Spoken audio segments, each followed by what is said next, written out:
தீபாவளினா பளிச்சுன்னு ஞாபகத்துக்கு வர்றது பட்டு, பட்டாசு, பலகாரம். பலகாரம்னா ஞாபகத்துக்கு வர்றது மந்த்ரா கடலை எண்ணெய். அபார ருசி, ஆரோக்கியமான உடல் நலம். தீபாவளி அன்னைக்கு மட்டும் இல்ல, என்னைக்குமே கிச்சன்ல இருக்க வேண்டியது மந்த்ரா கடலை எண்ணெய் தான். Welcome to Ratna Fan House Sparkling New Year Sale. December 31 முதல் ஜனவரி 4 வரை 5 நாட்களுக்கு மட்டுமே. Sparkling New Year Sale. Ratna fan house, Rajabadhar street, T Nagar. பழைய ஓய்வூதிய திட்டத்தை அமல்படுத்த வேண்டும் என்பது உட்பட 10 அம்ச கோரிக்கைகளை வலியுறுத்தி ஜாக்டோ ஜியோ போட்டோ ஜியோ ஜனவரி 6 முதல் காலவரையற்ற வேலைநிறுத்த போராட்டம் அறிவித்தது. இதற்கு முன் சென்ற மாதம் இது தொடர்பான பேச்சுவார்த்தையில் உடன்பாடு எட்டவில்லை. போராட்ட குழு நிர்வாகிகளுடன் இன்று தமிழக அமைச்சர்கள் குழு மீண்டும் பேச்சுவார்த்தை நடத்தியது.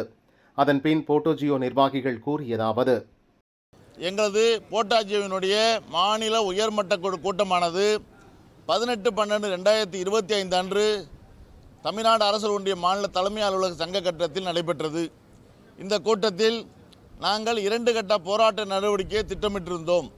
அதாவது 29/12/2025 அன்று 10 அம்ச கோரிக்கைகளை வலியுறுத்தி அனைத்து மாவட்ட ஆட்சி அலுவலகம் முன்பாக கவன ஈர்ப்பு கோரிக்கை ஆர்ப்பாட்டம் நடத்துவது எனவும், இந்த ஆர்ப்பாட்டத்திற்குள் உடனடியாக தமிழ்நாடு அரசு எங்களை அழைத்து பேசி எங்களது 10 அம்ச கோரிக்கைகள் உள்ளிட்ட விஷயங்களை பேச்சுவார்த்தை நடத்தி சுமூக தீர்வு ஏற்படாத பட்சத்தில் 6/1/2026 முதல் காலை நிறுத்த வேலைநிறுத்தம் செய்வது என்ற முடிவெடுத்திருந்தோம்.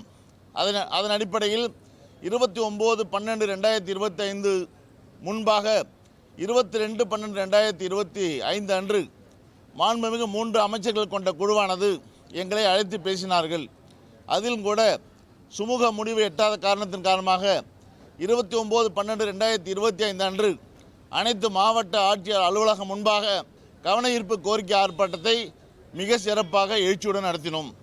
அதன் அடிப்படையில் மாண்புமிகு தமிழ்நாடு முதலமைச்சர் அவருடைய உத்தரவின் பேரில் இன்று அவர் திருச்சி சென்றிருக்கின்ற காரணத்தினால் அவர்கள் சார்பாக 2 அமைச்சர்கள் கொண்ட குழு எங்களை அழைத்து பேசினார்கள். இந்த குழுவில் 3 அமைச்சர்கள் இடம்பெற்றிருந்தார்கள். மாண்புமிகு பள்ளிக்கல்வித்துறை அமைச்சர் அவர்கள் திருச்சிக்கு மாண்புமிகு முதலமைச்சர் சென்றுவிட்ட காரணத்தினால் கலந்து கொள்ள முடியாவிட்டாலும் மாண்புமிகு பொதுப்பணி, நெடுஞ்சாலை மற்றும் சிறு துறைமுகத்துறை அமைச்சரும் மாண்புமிகு நிதி மற்றும் பருவ காலநிலை மாற்றத்துறை அமைச்சர் இருவரும் எங்களை அழைத்து முறையாக பேச்சுவார்த்தை நடத்தினார்கள். நாங்கள் ஏற்கனவே 10 அம்ச கோரிக்கைகளை அரசுக்கு தெரிவித்திருந்தோம். அதோடு மட்டுமின்றி 2 கட்ட போராட்ட நடவடிக்கைகளும் தெரிவித்திருந்தோம்.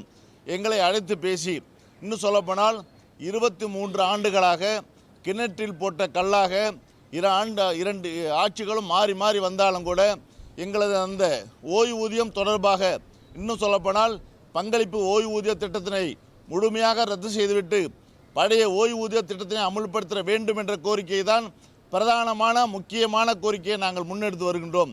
அதன் அடிப்படையில் இன்றைய பேச்சுவார்த்தையிலும் பிரதானமான கோரிக்கையாக அந்த கோரிக்கையை தான் நாங்கள் முன்வைத்திருக்கின்றோம். எங்களது கோரிக்கை ஏற்கப்படுவதாகவும் இதை மாண்புமிகு தமிழ்நாடு முதலமைச்சர் அவர் கவனத்திற்கு கொண்டு செல்வதாகவும் கூறியதோடு, கூடுதலாக 23 ஆண்டுகளாக தொடர்ந்து தொக்கி நிற்கின்ற இந்த பிரச்சனைக்கு தீர்வு காணும் விதமாக மாண்புமிகு தமிழ்நாடு முதலமைச்சர் அவர்கள் இந்த ஓய்வூதியம் தொடர்பாக நாளை அறிவிப்பு செய்ய இருக்கிறார்கள் என்ற செய்தியையும் சொன்னார்கள் என்பதை இந்த நேரத்தில் நான் தெரிவித்துக் கொள்ள விரும்புகின்றேன். ஆகவே நான் மாண்புமிகு தமிழ்நாடு முதலமைச்சர் அவர்கள் ஓய்வூதியம் தொடர்பாக நாளை புதிய அறிவிப்புகளை செய்ய இருக்கிறார்கள் என்ற செய்தியை பத்திரிகையாளர் முன்பாக நாங்கள் தெரிவித்துக் கொள்கின்றோம். மீது இருக்கின்ற பல்வேறு கோரிக்கைகள் சம்பந்தமாக விலாவாரியாக பேசியிருக்கின்றோம். அந்த கோரிக்கைகள் எல்லாம் நிச்சயமாக முதலமைச்சர் கவனத்திற்கு கொண்டு செல்வோம். அதோடு மட்டுமின்றி தேர்தலுக்கு முன் பல்வேறு அமைச்சர்கள் உள்ளிட்ட துறைகள் தான் அடங்கிய கோரிக்கைகளாக இருக்கிறது. தேவைப்படும் பட்சத்தில் அந்த அமைச்சர் அவர்களுக்கும் அனுப்பி அதை உடனடியாக தீர்ப்பதற்கான ஏற்பாடுகளையும் நிச்சயமாக நாங்கள் செய்து தருவோம், எங்கள் நம்புங்கள் என்று சொல்லியிருக்கிறார்கள். இந்த செய்தி இன்று முக்கியமான செய்தியாக சொல்லிக்கொள்ள விரும்புகின்றோம். ஓய்வூதிய திட்டம் தொடர்பாக மாண்புமிகு தமிழ்நாடு முதலமைச்சர் அவர்கள் நல்ல முடிவை அறிவிப்பார்கள் என்று சொல்லியிருக்கின்றார்கள். 23 ஆண்டுகளாக காத்திருந்து விட்டோம், ஒரு நாள் காத்திருப்போமே அப்படி என்று காத்திருக்கின்றோம்.